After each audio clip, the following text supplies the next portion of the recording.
Currently we have 48.6% of the eligible 16 plus population boosted. That's really pleasing, but we do want to see that increase.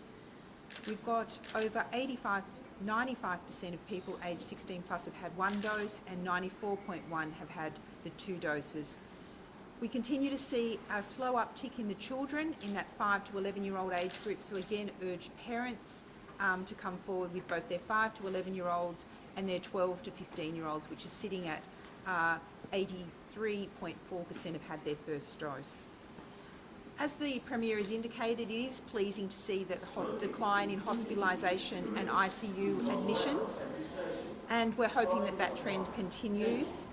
But please keep getting tested, and if you need a PCR test, please know that there is capacity for you to have that PCR test, and also that the turnaround times are performing very well, so there should not be any barrier to access to testing, be that PCR or rapid antigen testing.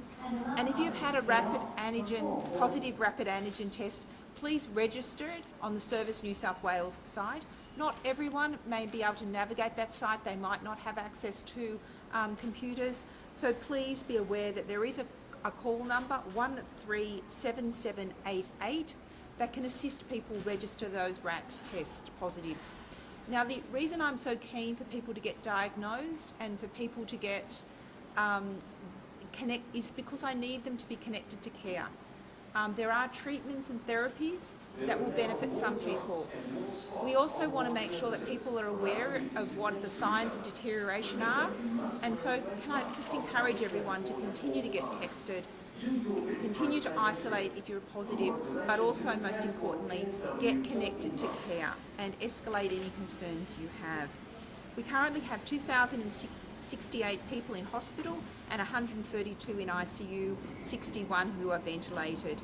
We've got 9,690 positive test cases returned in that 24-hour period, and that includes 6,810 positive rapid antigen tests and 2,880 positive PCR tests. Now, those positive PCR tests, those 2,880 positive PCR tests were returned from 29,241 PCR tests overall. We are announcing, sadly, the death of 18 people, 12 men and 6 women. 2 people were in their 60s, 5 people were in their 70s, 6 people were in their 80s, and 5 people were in their 90s. And can I express my condolences to the families for their loss. 3 people had received 3 doses of the COVID vaccine, 10 people had received 2 doses, and 5 people were not vaccinated. So can I echo the Premier's comments? We do need to have 3 doses of the vaccine to give us the optimum protection against the Omicron variant, and for some people that will involve having 4 if they've got underlying health conditions that suppress their immune system. Examples might be transplant recipients or people on particular chemotherapy.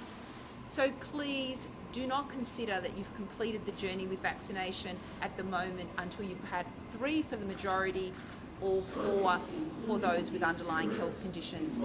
I want to also convey to the community that we will be having an ongoing journey with COVID as we transition. So we need to keep up to date with our current guidance around vaccinations, and we may be recommending in future months additional vaccines depending on that targeted guidance. So rather than seeing it all as just to get here, it is going to be a fact that we have to continue to adopt and calibrate to the new challenges in our learning, but the vaccines work. They are so incredibly effective, so please go out and get your booster as soon as you're eligible, and please, if you've got underlying health conditions, check if you should have actually been having 4 doses, and please get that vaccination and get your vaccines up to date.